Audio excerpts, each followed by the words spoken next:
Γεια σας παιδιά, είμαι ο Βαγγέλης Μινάς και στο σημερινό βίντεο σας έχω άλλο ένα OnePlus 5 TAF, το οποίο είναι όλο καινούριο.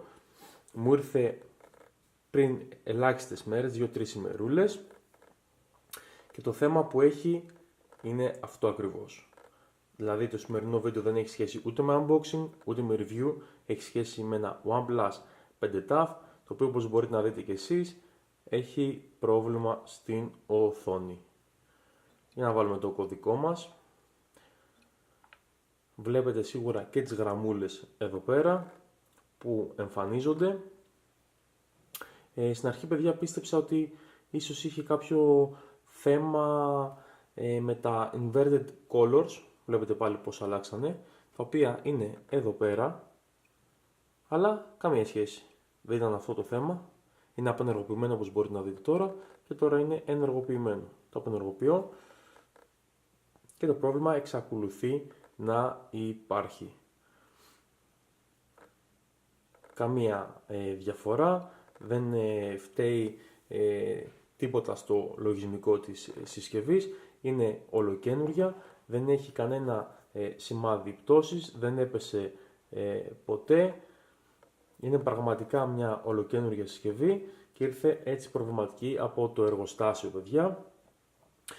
Δεν έχω ακούσει πολλές φορές για OnePlus να έχουν βγάλει πρόβλημα στην οθόνη σε αντίθεση με άλλες γνωστότερες εταιρείες. Όπως ξέρουμε, έχει πολλά θέματα η Samsung με τις πράσινες οθόνες. Αν γράψετε green screen issues στο YouTube, σίγουρα θα σας βάλει πάρα πολλά αποτελέσματα. Για την OnePlus, όσο και να έψαξα, δεν βρήκα κάτι αντίστοιχο βίντεο. Πάμε να τσεκάρουμε λίγο και την καμερούλα.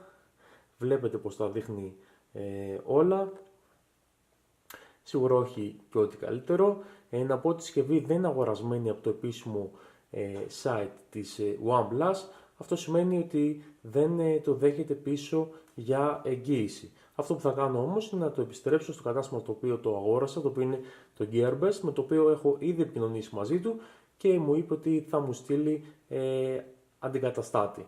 Βασικά με ρώτησε άμα θέλω να πάρω refund ή να μου δώσουν μια καινούργια συσκευή.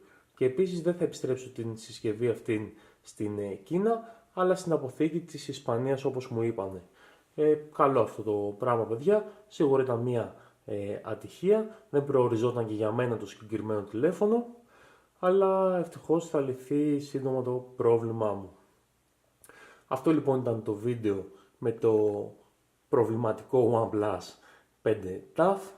Ελπίζω να μην ξανασυναντήσω άλλο OnePlus με αυτό το θεματάκι, ούτε εσείς φυσικά, δεν το εύχομαι σε κανέναν και σε καμία άλλη συσκευή φυσικά. Αυτά από μένα, παιδιά, τα λέμε σε επόμενο βίντεο. Γεια σας! Και φυσικά, αν σας άρεσε το βίντεο μου, μην ξεχάσετε να κάνετε like, subscribe και κλικ στο καμπανάκι των ειδοποιήσεων και να μην χάνετε ποτέ τα νέα μου βίντεο.